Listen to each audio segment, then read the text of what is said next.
ನನ್ಗೆ ಏನೋ ಒಂದು ಚಿಕ್ಕ ಕಾಂಟ್ರವರ್ಸಿ ಆಗಿತ್ತು, ಅದು ನಿಮ್ಮೆಲ್ರಿಗೂ ಗೊತ್ತು. ಅದು ನಾನು ಮಾಡಿರೋ ತಪ್ಪು ಸರಿನಾ ಅಂತ ನಾನು ಆರ್ಗ್ಯುಮೆಂಟ್ಸೇ ಮಾಡ್ತಿಲ್ಲ. ಫಸ್ಟ್ ಡೇ ಇಂದನೂ ನಾನು ಅದ್ರ ಬಗ್ಗೆ ಸಾರಿ ಕೇಳ್ತಾನೆ ಇದ್ದೀನಿ.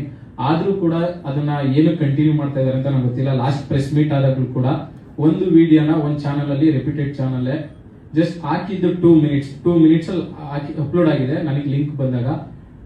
ಸೊ ವ್ಯೂಸ್ ಹೋಗಿರೋದು 200-300 ಜನ ನೆಗೆಟಿವ್ ಕಮೆಂಟ್ಸ್ ಮಾಡಿದ್ದಾರೆ.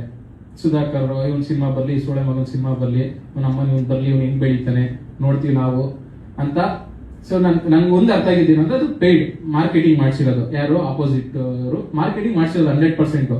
300 ವ್ಯೂ ಹೋಗಿದ್ರೆ 300 ಕಮೆಂಟ್ ಬೀಳುತ್ತೆ ಸರ್. ನಾನು 5 ವರ್ಷದಿಂದ ಸೋಷಿಯಲ್ ಮೀಡಿಯಾದಲ್ಲಿ ಇರೋ ಎಷ್ಟು ವ್ಯೂಸ್, ಎಷ್ಟು ಲೈಕ್ಸ್ ಬರುತ್ತೆ, ಎಷ್ಟು ಕಮೆಂಟ್ಸ್ ಬರುತ್ತೆ, ಆರ್ಗ್ಯಾನಿಕ್ ಆಗಿ ಬಂದ್ರೆ ಎಷ್ಟು ಬರುತ್ತೆ ಅಂತ ಗೊತ್ತಿರೋದು. ಸೊ ಯಾವ ಚಾನಲ್ ಅವ್ರು ಹಾಕ್ಸಿದಾರಲ್ಲ ಅವರು ಮುಂಚೆನೆ ಆ ಟೀಮ್ ಅವ್ರಿಗೆ ಹೇಳಿ, ಇವಾಗ ನಾವು ಸುಧಾಕರ್ ವಿಡಿಯೋನ ನಿಮ್ ಬಗ್ಗೆ ಕೇಳಿರೋ ಒಂದು ಕ್ಲಿಪ್ಪಿಂಗ್ಸ್ ನ ಅಪ್ಲೋಡ್ ಮಾಡಿಸ್ತಾ ಇದ್ದೀವಿ. ಸೊ ನೀವು ಅದ್ರ ಅಂತ ಹೇಳಿ ಅವ್ರ ಟೀಮ್ ಅವ್ರಿಗೆ ಕೊಟ್ಟು ನೆಗೆಟಿವ್ ಮಾರ್ಕೆಟಿಂಗ್ ಮಾಡಿಸಿ 200-300 ಕಮೆಂಟ್ 2 ನಿಮಿಷದಲ್ಲಿ ಬೀಳುತ್ತಾ ಸರ್?